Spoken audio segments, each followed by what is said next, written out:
네, 오늘도 주의 전에 모여 예배하는 우리 모든 성도님들에게 하나님의 크신 은혜와 사랑이 가득하기를 주님의 이름으로 축복합니다. 네. 우리 앞뒤 좌우분들과 함께 인사하겠습니다. 오늘도 잘 오셨습니다. 사랑하고 축복합니다. 날마다 행복하시기 바랍니다. 오늘도 은혜 많이 받으시기 바랍니다. 아멘이십니까? 제가 수요일에도 그런 말씀을 좀 드렸었는데 요즘에 제가 참 행복합니다. 행복해 보이지 않습니까? 제가 수요일에 노래를 불렀습니다. 나는 참 행복합니다. 나는 참 행복합니다. 맞나요? 이 노래를 제가 수요일에 부르고 설교를 끝내고 그리고 집에 들어갔습니다. 수예배 끝나고 아내가 저한테 그러더라고요. 성도들은 하루하루 고단하고 먹고 살기 힘들어 죽겠는데 목사 혼자 행복하다 노래하면 되겠냐고 한 소리 들었습니다. 알지요. 그래서 제가 수요일에도 그런 말씀드렸는데 저 혼자 행복한 것이 아니라 제가 가진 그런 행복, 제가 받은 그 은혜의 행복이 성도들에게 흘러들어가서 모든 성도들이 행복한 교회가 되었으면 좋겠다고 그렇게 말씀을 좀 드렸습니다. 저라고들 좋은 일만 있겠습니까? 저라고들 모든 일이 다 잘 되겠습니까? 왜 저라고 근심이나 걱정이 없겠습니까? 그럼에도 불구하고 왜 제가 행복하다 그렇게 여러분들에게 말할 수 있을까요? 삶이 고단하고 지치고 힘들어도 사랑하는 여러분, 바로 거기서 주님의 은혜를 경험한 삶이 되시길 바랍니다. 전반기가 이제 마무리되는 시점입니다. 그새 6월 21일이 되었더라고요. 이제 맥주 감사들도 돌아옵니다. 생각해보니 감사할 일들이 없다 여기는 분들 계십니까? 당장 내 눈앞에 보이는 현실은 아주 높은 담장에 둘러싸인 꽉 막힌 그런 인생 같아 보여도 오늘 하루 간신히 숨만부터 가는 인생 같아 보여도 내 뜻대로 사업이, 내 뜻대로 농사가, 내 뜻대로 직장에서, 내 뜻대로 동료와 혹은 내 뜻대로 가정에서 여러 가지 일들이 풀리지 않는다 하더라도, 이루어지지 않는다 하더라도, 마음에 들지 않는다 하더라도 그럴 때일수록 그 자리에서 주님을 찾는 자에게 하나님께서 은혜를 주십니다. 여러분, 감사할 수 있는 환경이라면 누구든 감사가 쉬울 겁니다. 그렇지 않습니까? 그러나 그리스도인으로서 우리는 감사하지 못할 때라도 감사하는 자가 되어야 하겠습니다. 고난 중에도, 시험 중에도, 문제 중에도, 막힘 중에도, 아픔 중에도, 그렇게 슬픔 중에도 하나님께 감사한 삶을 살아가시기를 바랍니다. 바라기는 여러분의 그 오늘 하루에도 지친 삶 속에도 하나님 주시는 은혜가 넘치길 주님의 이름으로 축복합니다. 아시죠? 여러분, 감사도 훈련입니다. 감사절 전으로만 억지로 감사의 내용을 찾지 마시고 그렇게 날마다 감사하며 살아가시길 바랍니다. 그래야 그 감사 위에 감사를 더하여 주시는 그런 찬양 가사도 있지만 그렇게 감사 위에 감사를 더하여 주시는 하나님의 크신 사랑을 날마다 경험하는 삶이 되시길 주님의 이름으로 축복합니다. 저는 오늘 여러분과 함께 모인이 비로소란 제목으로 말씀을 좀 나누고자 합니다. 오늘은 안디옥 교회 이야기를 조금 살펴보고자 합니다. 안디옥 교회 사도행전 7장에서 스데반이 순교를 당합니다. 스데반 믿음과 성령이 충만한 일꾼 중에 한 사람이었습니다. 그런 가운데 스데반이요 백성 가운데 놀라운 일과 기적들을 행하였습니다. 그런 스데반의 순교 이후에 예루살렘 교회에 큰 박해가 있었다 성경은 기록하고 있습니다. 그래서 사도들 외에는 모두가 유대 지방과 사마리아 지방으로 흩어졌습니다. 그리스도 예수를 믿는 자들이 말이에요. 처음에는 유대와 사마리아에 머물던 이들이 계속되는 그 박해 때문에 오늘 우리가 읽은 이 사도행전 11장에 보면 특별히 19절에 기록되어 있는 것처럼 페니키아와 키프로스와 안디옥에 이르기까지 흩어지게 되었다, 그렇게 이야기하고 있습니다. 소위 핍박을 피해 계속해서 유대 땅으로부터 멀어지고 있었던 겁니다. 그런데요, 그렇게 핍박을 피해 흩어진 사람들이요, 그저 숨은 것이 아니었습니다. 그들이요, 가는 곳마다 복음을 전하였습니다. 그리스도 예수에 관한 말씀을 전하였다는 거예요. 이를 통해 안디옥에까지 그리스도 예수에 대한 복음이 들어가게 되었습니다. 먼저 우리들이 아셔야 할 것은요, 예수를 전하는 이들, 예수를 믿는 이들에 대한 그 핍박이 도리어 복음이 전 세계로 퍼지게 되는 계기가 되었다는 겁니다. 핍박이 도리어 성교의 지평을 여는 수단으로 사용되었더라는 거예요. 요셉이 아비 야곱의 죽음 이후에 형제들에게 이렇게 이야기합니다. 하나님께서 악을 선으로 바꾸셔서 오늘 우리가 이렇게 살게 되었다고 말해요. 같은 맥락입니다. 당시 예수를 믿는 자들, 죽음에 이어 계속되는 그 핍박을 피해서 집을 떠났습니다. 고향을 떠나야 하는 상황에 처해 있었습니다. 그런 그들, 그럼에도 불구하고 예수는 포기하지 않았습니다. 나아가 그 예수를 그들이 가는 그곳마다 전하였습니다. 그런 맥락에서 사랑하는 여러분, 우리 그리스도인들에게 있어서 핍박은요, 고난이 아니라 축복이 됩니다. 다시 한번 따라합시다. 그리스도인에게 핍박은 고난이 아니라 축복입니다. 여러분, 제가 왜 축복이라 했을까요? 축복, 일반적으로 축복이라 하면요, 우리 자신이 혹 내 자신이 좋은 걸 받아서 누리는 것을 의미합니다. 그런데 고난이 어찌 축복이 되겠습니까? 여기서 한번 생각해 보시길 바랍니다. 이들이요, 그들이 받은 핍박으로 인해 흩어졌을 때 그들이 복음을 전하니 수많은 사람들이 믿고 주께로 돌아오는 놀라운 일이 벌어졌습니다. 내가 받은 핍박으로 인해, 내가 받은 그 고난으로 인해 누군가 그리스도 예수를 알고 누군가 그리스도 예수를 믿고 주께로 돌아올 수 있다면 여러분, 그것이 축복일까요? 저주일까요? 축복입니까? 특별히 나의 아픔, 나의 슬픔, 나의 환난 중에 그럼에도 불구하고 예수님께 딱 붙어가는 그 삶의 모습을 통해서 누군가 주께로 돌아온다면 그것만으로도 하나님 앞에 핍박은요 더 이상 고난이 아니라 하나님의 상급이 되는 겁니다. 해병대 구호 중에 피할 수 없다면 질별하라는 문구가 있습니다. 우리들이요, 여러분, 주의 자녀로 산다지만 그럼에도 불구하고 피할 수 없는 여러 가지 문제와 또 고난의 사건들이 분명 존재합니다.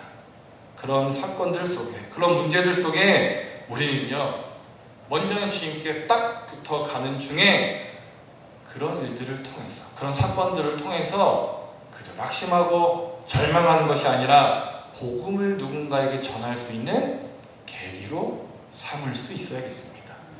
그런 믿음이 우리에게 있어야겠다라는 거예요. 아니 목사님, 내가 힘든데 내가 지금 다른 사람이 보이겠습니까? 그러실 수 있어요. 다른 거 없습니다, 여러분. 그럼에도 불구하고 그 상황 속에 계속해서 말씀드리지만 여러분의 어려움과 힘듦, 그 상황 속에 그럼에도 불구하고 주님 딱 붙잡고 살아가십시오. 그러면서 그 모습을 보이시길 바랍니다. 드러내시라는 거예요. 주님, 내가 딱 붙잡고 살아가는 모습. 대표적으로 무엇이 있습니까? 그럼에도 불구하고 끝까지 주님 예배하는 겁니다. 힘들면요, 슬픈 일 당하면요, 화가 나고 분노할 일이 생기면 제일 먼저 무엇을 끊는지 아십니까? 예배를 끊습니다. 나에게 무언가 조금 다급한 일이 있다, 분주한 일이 있다, 그럼에도 불구하고 제일 먼저 끊는 것이 예배예요. 그러나 여러분, 우리들은요, 그럼에도 불구하고 어떤 상황이든지 간에 예배 포기하지 마시기 바랍니다. 그렇게 내 상황, 내 형편과 상관없이, 아니 혹 내 삶이요, 우리들의 삶이요 형편없더라도 문제투성이라 하더라도 예배하는 자 그 모습을 쓰셔서 한 영혼을 살리게 하십니다. 여러분의 아픔이, 슬픔이, 고난이 고난으로 끝나지 아니하고 하나님께 영광 돌리는 사건으로 변화되는 그런 은혜가 있기를 주님의 이름으로 축복합니다. 그런 가운데 20절 말씀이에요. 20절 말씀에 보니까 그런데 그들 가운데 키프로스 사람과 구레네 사람이 있었는데 그들은 안디옥에 이르러서 그리스 사람에게도 말을 하여 주 예수를 전하였다 기록하고 있습니다. 그렇게 핍박을 피해서 흩어진 자들 중에 키프로스와 구레네 사람이 있었다 합니다. 이들은요, 어찌 보면 이미 구약시대에 흩어진 유대인들의 후손이었습니다. 유대 땅에 살지 아니하는 말 그대로 디아스포라 유대인들이었습니다. 근데 그러다 보니까 이들이요, 본토 유대인들보다는 이방인들에게 혹 누군가에게 배타적이거나 폐쇄적이지가 않았습니다. 나름의 열린 사고를 가지고 있었더라는 거예요. 열린 마음. 누군가를 대하는데 조금 어렵지 않았더라는 거예요. 무시하지 않았더라는 겁니다. 그러다 보니까 이들은요, 유대인들에게만 복음을 전한 것이 아니라 이방인들에게까지 나아가서 예수 그리스도를 증거하였습니다. 여러분, 눈여겨볼 것은요, 성경은 그들의 출신은 이야기하지만 그들이 어디라고요? 키프로스와 구레네 사람이었다, 구레네 출신이었다라고 그들의 출신은 이야기하지만 그들이 누구인지, 그들의 이름을 막 이렇게 나열하고 있지는 않습니다. 다만 그들이 안디옥에까지 이르러서 거기서 복음을 전하였다라고만 기록되어 있어요.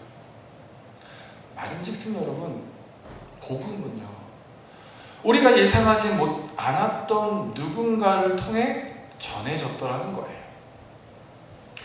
뜻하지 않은 누군가가 뜻하지 않은 누군가에게 전한 그 복음의 씨앗이요, 세계 선교의 전초적 기지가 되었던 안디옥 교회를 세우게 되었습니다.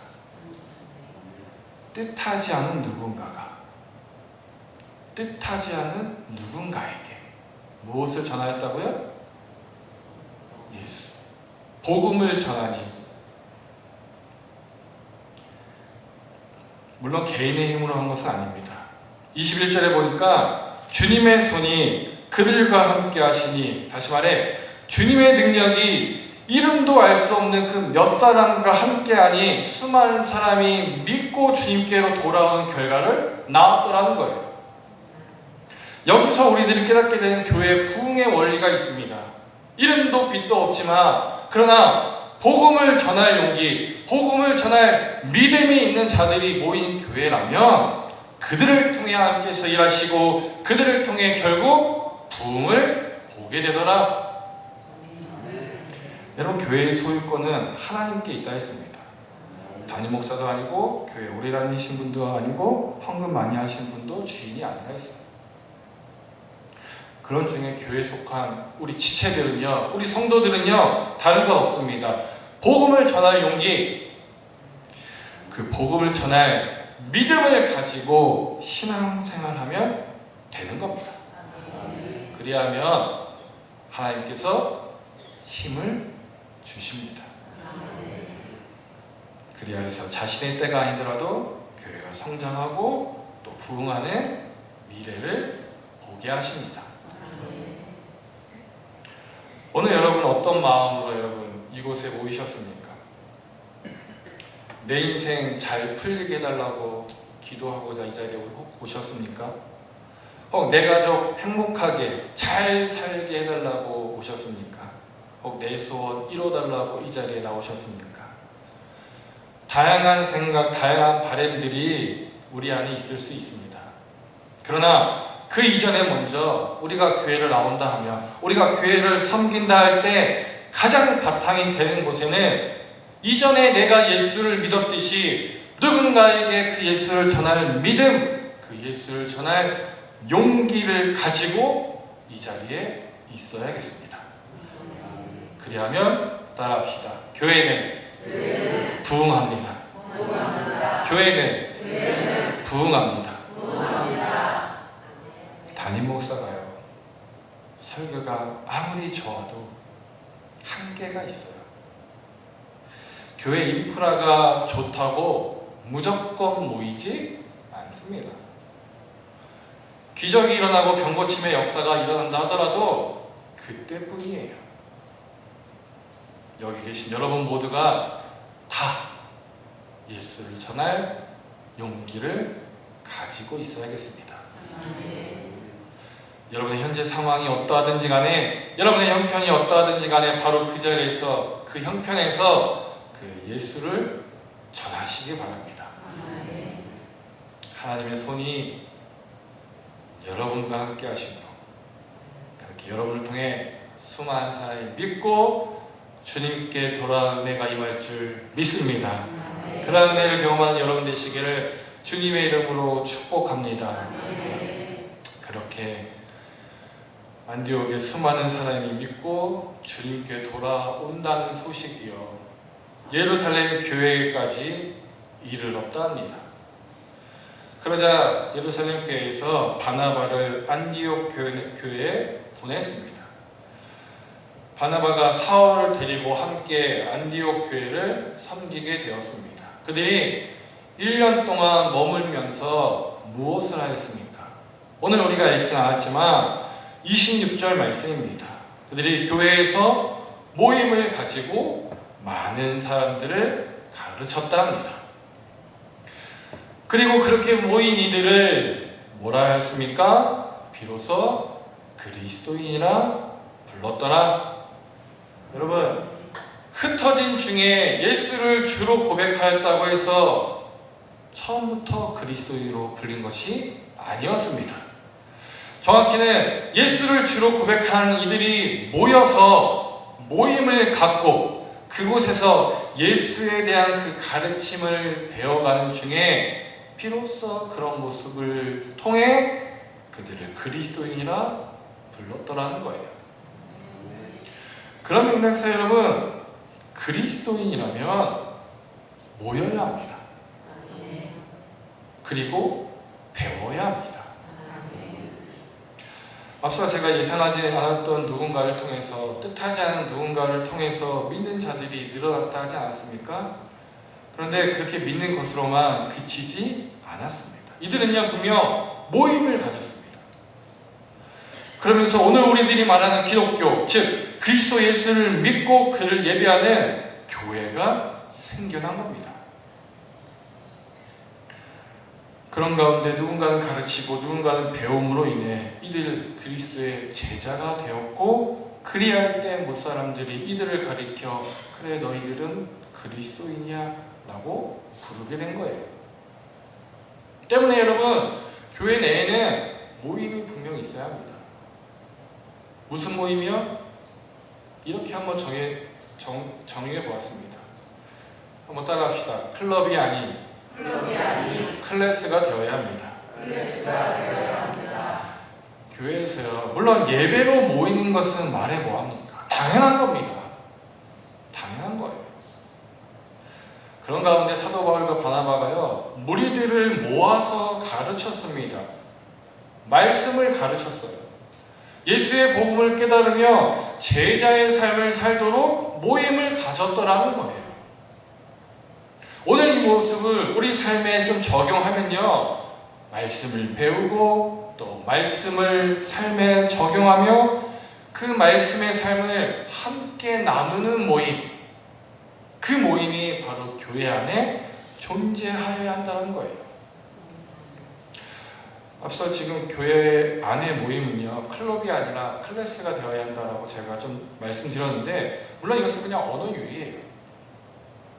꼭 그렇게 구분해야 된다는 건 아니지만, 제가 이 문구를 통해서 교회에서의 모임이 어떤 방향으로 나아가야 될지를 좀 생각해 보았는데요.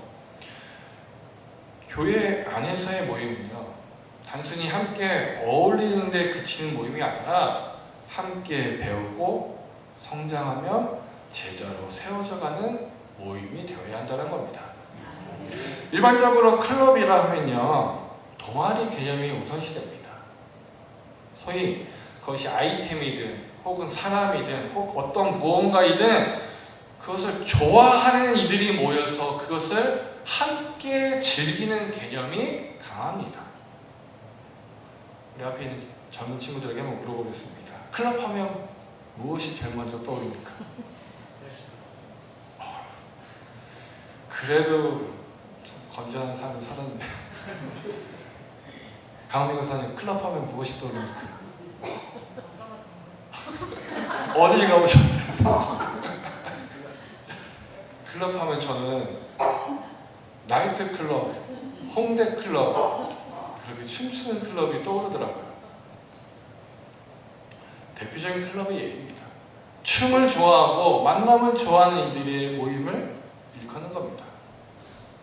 그에 반해 클래스를 할 때는요, 이 클래스는 어떤 분야에서 어떤 무언가를 배우고자 하는 그런 모임의 성격이 강합니다. 어떤 분야에서 더욱 성장을 도모하고자 하는 그런 목적을 갖습니다. 오늘 우리에게도 바로 이러한 모임이 분명 필요합니다.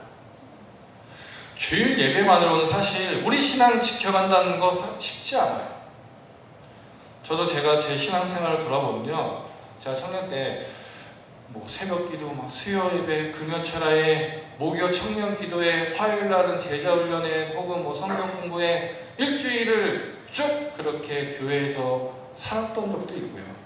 또 한편으로는 주일 예배만 겨우겨우 참석하고 돌아오던 때도 있었습니다. 지나고 보니까 교회 모임에 참석하는 그 한 발자국을 떼는 게 어렵지, 교회 모임에 적극적으로 참여할 때 제 믿음의 심지를 더 굳건히 하게 하더라 하는 것을 자신 있게 말씀드릴 수 있어요. 제 개인적인 간증입니다. 그렇다고 해서 제가 지금 여러분들에게 우리들이 있는 모든 모임을 무조건 다 참석하십시오를 말씀드리는 건 아니에요. 그러나 적어도 주일 예배에 참석하는 것 외에 꼭 모여야 할 클래스가 있으니 말씀을 읽고 묵상하고 적용하고 나누는 모임, 사실 이것이 우리 감리교회가 처음부터 이끌어왔던 클래스, 바로 속회의 참된 의미입니다. 속회, 우리들이 흔히 얘기하는 속회가 영어로 클래스 미팅이에요. 클래스. 여러모로 속회 이 클래스의 성격이 어찌 보면 조금 바뀌긴 했지만, 그러나 오늘 우리의 신앙생활 속에 어찌됐든 말씀을 배우고 나누고 교제하는, 그러면서 친교하는 그런 클래스의 시간이 분명 있어야겠습니다. 이제 우리들이 다시 소그룹 모임을 시작할 터인데요. 여러분, 언제부터 시작할까요? 서두르지 않을 거예요. 우리 충청도 스타일 아닙니까? 진천 스타일이라고 해야 될까요? 아니, 목사님은 모임을 한다는 게 많은겨 라고 생각하실 바로 그때 시작할 겁니다. 답답함이 느껴지는 그때, 이제 해야지, 언제까지 기다려야 되는겨 라고 생각하실 그때 제가 시작할 겁니다. 천천히, 그러나 잘 준비해서 시작하고자 하는데, 사실 이를 위해서 우리 수요예배 참석하는 분들께는 제가 미리 중보기도를 부탁드렸습니다. 앞으로 우리들이 이제 말씀을 묵상하고 삶을 나누는 그런 모임을 가질 건데, 이를 위해서 여러분들 먼저 기도해 달라고 제가 부탁을 좀 드렸어요. 지금 그래서 수요예배 또 중보기도 때 같이 이를 위해서 기도하고 있습니다. 모임이 잘 활성화될 수 있도록 말이에요. 정기철 권사님, 그렇죠? 여러분, 그 기도의 열매, 모임이 잘 되는 그런 모습, 그 열매를 맛보고자 하신다면 우리 모두가 여러분 마음에 속히 모이고자 하는, 모였으면 하는 그런 갈망을 품으시기 바랍니다. 모여서 함께 나누고자 하는 사모함을 여러분 마음에 가지시길 바랍니다.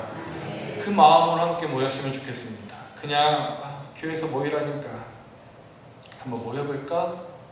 그렇게 시작하면요 한계가 있어요. 도로 아미타불이 될 수 있습니다. 별거 없네 이러다가 처음에는 잘 모였는데 용두사미로 끝나게 되는 경우가 분명 생겨납니다. 바라기는 앞으로 우리 교회 소그룹 모임이 시작된다면 시작할 때 한번 따라합시다. 오픈런 하지 마시고 오픈런 합시다. 이게 무슨 말이요? 라고 생각하실 거예요. 흔히 오픈런이라 하면요 우리 젊은 분들은 좀 잘 아실 겁니다. 소비자가 어떤 원하는 물건을 얻기 위해서 개장 시간에 맞춰 막 달려가는 그런 행위를 가리킵니다. 오픈런 해봤니? 그런데 여러분 이 오픈런에는 또 다른 의미가 있어요. 공연계에서 공연 같은 거 있잖아요. 연극이나 영화나 어떤 뮤지컬이나 이런 공연계에서 시작과 끝을 정해두지 않고 흥행에 따라 계속해서 진행하는 것을 오픈런이라 하더라고요. 소비의 개념에서 보면 이 오픈런, 소위 물건을 사기에 순간에만 매달려 있는 그런 상황을 이야기한다면 공연의 개념에서 이 오픈런은요 계속해서 잘 되니 끝나지 않는 그런 티켓팅을 이야기하더라고요. 공연이 잘 되니 흥행하니까 끝이 없는 겁니다. 계속해서 이어가는 거예요. 그런 맥락에서 여러분 교회 이 소그룹 모임은요 모이면 모일수록 흥하여서 절대 끝나지 않는 오픈런의 모임이 되어야겠습니다. 무엇보다 다시 시작할 클래스 그 소그룹 모임은요 그 모임을 통해서 먼저 말씀을 가까이 하되 성도 간에는 더욱 가까이가 되는 모임이 되었으면 좋겠어요. 물론 모일 때 축구 얘기도 할 수 있고 야구 얘기도 할 수 있고 자녀 얘기도 할 수 있고 농사 얘기도 할 수 있고 그런 일상의 얘기 나오는 것도 필요합니다. 그러나 그것만으로 모여서 이야기하면 될까요? 안 될까요? 그것만으로 끝나서는 안 됩니다. 우리의 모임은 여러분들에게 필요한 모임이고 도움이 되는 모임이 되어야 되지 않겠어요? 앞으로 우리들이 시작할 모임은요 단순히 안부만 묻는 모임이 되어서는 아니 됩니다. 관심사만 나누는 클럽이 되어서도 아니 되겠습니다. 그리스도인으로서 세상에서 얼마나 치열하게 살아가는지를 나누면서 우리 인생의 길라잡이가 되는 이 말씀을 붙들고 살면서 내가 어떻게 세상에서 그리스도인의 명예를 지켜가는지를 나누는 시간이 되어야 된다는 거예요. 이전에 제가 청년 모임을 하는데 오랫동안 가르쳐도 쉽지 않더라고요. 이전에 속히 모임을 보니까 그냥 헌금만 걷고 끝나는 그런 모임이 되기도 하더라고요. 제가 이전에 있었던 교회 이야기예요. 때문에 우리들이 시작할 모임은 기도하면서 천천히 준비하되 그러나 제대로 모이는 그런 모임이 되었으면 좋겠어요. 무엇보다 이를 위해서는 여러분의 의지가 필요합니다. 모임을 사모하는 열정이 여러분들에게 있어야겠습니다. 아시는 분도 계시겠지만 이를 위해서 제가 수요일이고 금요일이고 우리 소그룹 모임의 목적에 대해서 계속해서 함께 나누고 설교를 통해 그 의미를 돌아보면서 계속해서 서로 돌보고 서로 성장할 그런 신앙 모임을 꿈꾸고 있어요. 제가 그런 모임 여러분 함께 하시겠습니까? 아니면 멀리 하시겠습니까? 반응이 없으시대요. 사랑하는 여러분, 안디옥 사람들 예수를 믿는 것으로 끝나지 않았어요. 함께 모여 가르침을 받고 복음을 전하며 그리스도의 제자로 세워져 갔습니다. 그렇게 말씀 안에서 자라가고 서로를 세워가는 그들의 모습을 보고 세상은 그들을 향해 그래, 저 사람들은 그리스도 예수의 사람들이야 라고 불렀던 거예요. 제가 말씀드렸습니다. 신앙생활은요 홀로 하는 것 아니라 했습니다. 함께 지어져 가는 거라 말씀드렸습니다. 서로를 돌보고 사랑을 실천하며 말씀을 배우고 나누는 가운데 우리는 더욱 그리스도 예수의 사람들로 세워져 가는 거예요. 바라기는 앞으로 우리 가운데 세워질 그 소그룹 모임이 바로 그런 믿음의 공동체 되기를 소원합니다. 그리하여서 우리 교회가 세상으로부터 저 교회는 정말 그리스도 예수의 사람들이 모여있는 교회야 라는 말을 듣는 그런 교회가 되기를, 그래서 우리 모두가 참된 그리스도 예수의 사람으로 살아가게 되기를 주님의 이름으로 축복합니다. 축복합니다.